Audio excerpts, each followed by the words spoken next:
is News from the Water and I'm Peter Underwood. CRT tells MPs boaters need more help from national and local government. Now we start with an unusual event. Canal and River Trust making the case for more to be done to meet the needs of liveaboard boaters. Matthew Simmons, National Boating Manager at Canal and River Trust, explained to the all-party parliamentary group for waterways that local and national government needed to do more to help liveaboard boaters. After summarising the history of people working and living on boats, what CRT understood as the reasons why people choose to live afloat today, and how this has evolved, and once again claiming the numbers living on board have almost doubled in a decade, Simmons said, "Whilst the Trust is doing what we can to respond to the growth in the numbers of people living afloat, it is also important that local and national government understands their needs and act to meet them." CRT highlighted the key area it believed more support from government and other public bodies would be beneficial.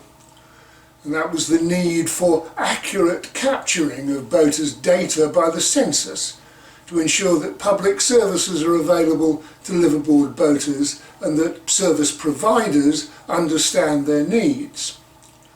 It also urged more money for navigation authorities and boaters so that they can adapt to reducing emissions from boat use and support the government's net zero carbon targets.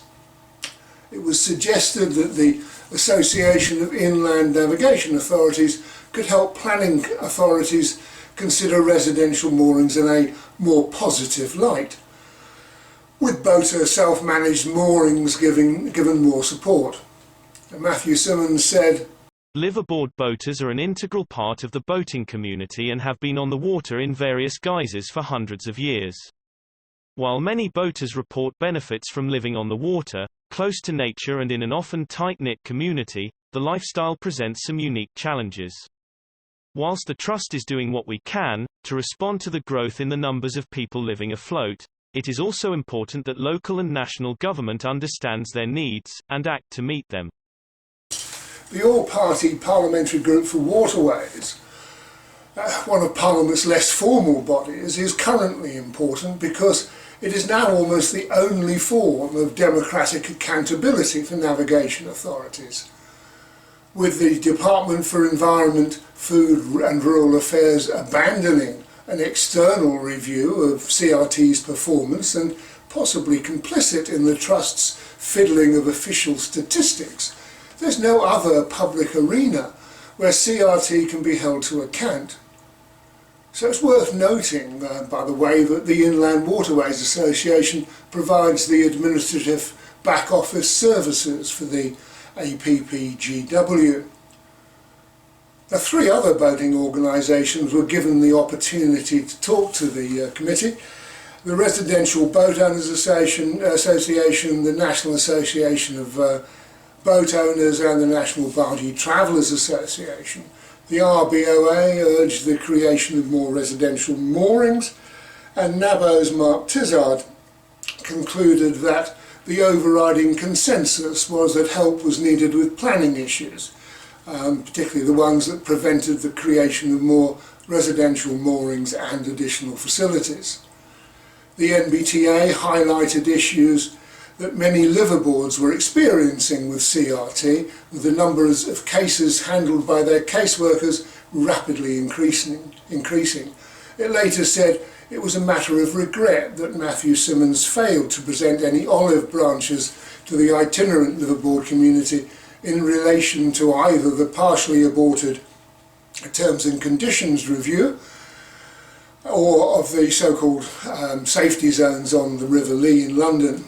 But the NBTA welcomed an undertaking of Michael Fabricant MP, the chair of the committee, to write to DEFRA suggesting the establishment of a key stakeholder working group. The NBTA hopes that this will pave the way to a parliamentary inquiry into the way that boat dwellers are treated by the authorities. CRT, meanwhile, was pleading poverty, suggesting that as boaters only paid about a quarter of what was spent on the waterways, it was difficult to provide more facilities. And it must be supposed that it was keen to persuade MPs it was a good idea to pass the buck for providing for the needs of boaters to cash-strapped local councils, and a government that's been steadily divesting itself of any financial responsibility for the waterways for the past decade. More T&C cock-ups.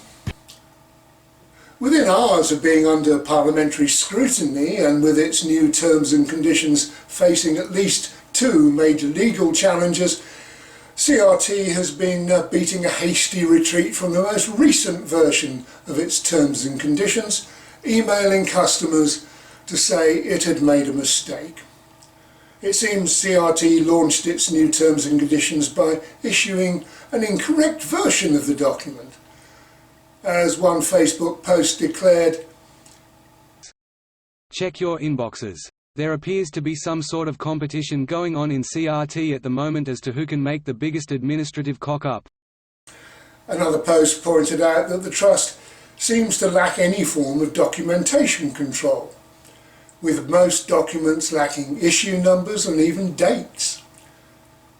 Updates never state what they supersede or replace, and the result is a complete shambles, and as one boater pointed out, "There will be hundreds of copies of documents, which are obsolete, floating around." It explains, though, how we can ask 3 CRT staff a question and get 3 different answers. Third floating protest on the River Lea. Now there's nothing London's boaters enjoy more than a good protest. And if it's a sunny summer's day with lots of boats, music and entertainment, attracting coverage in a national newspaper is a welcome addition to the protest.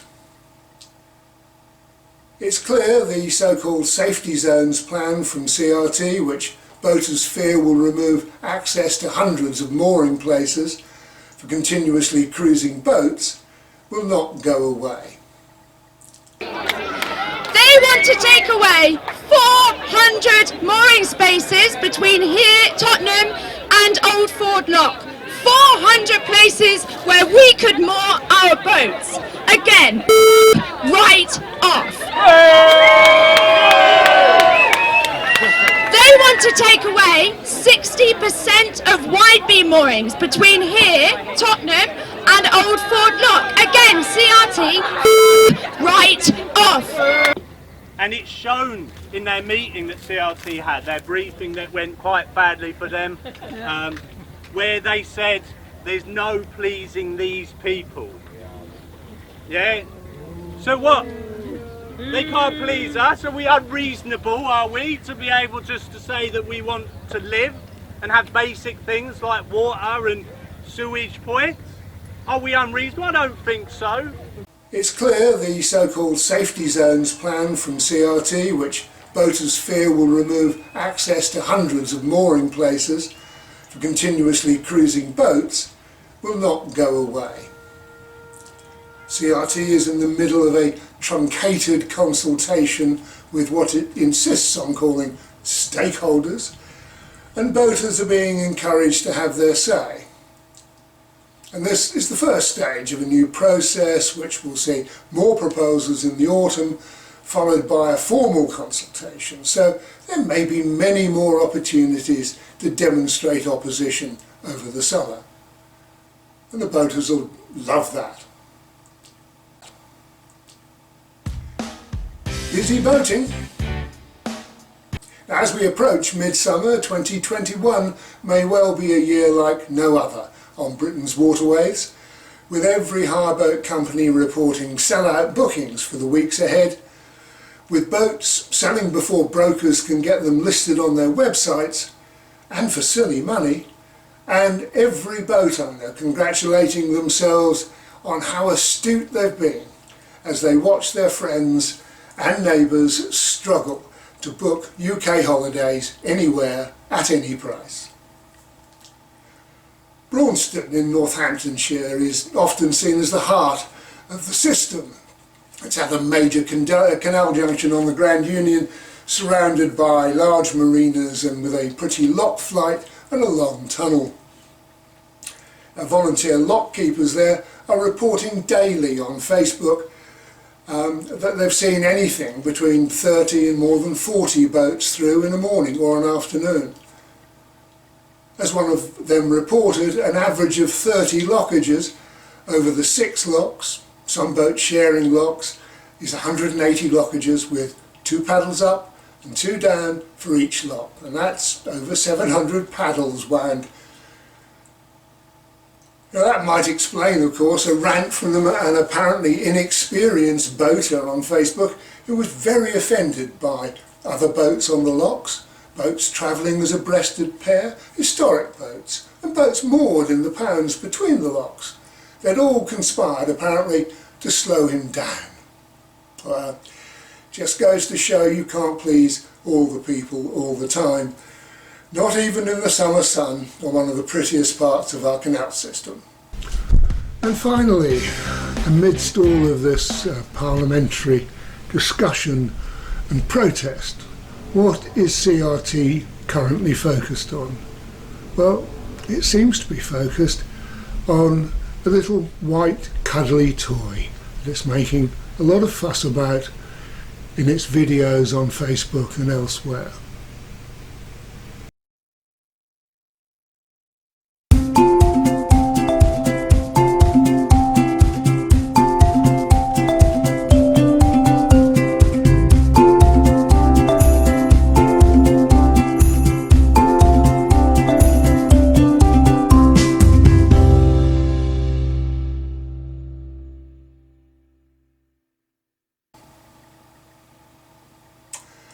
That's it. More next week.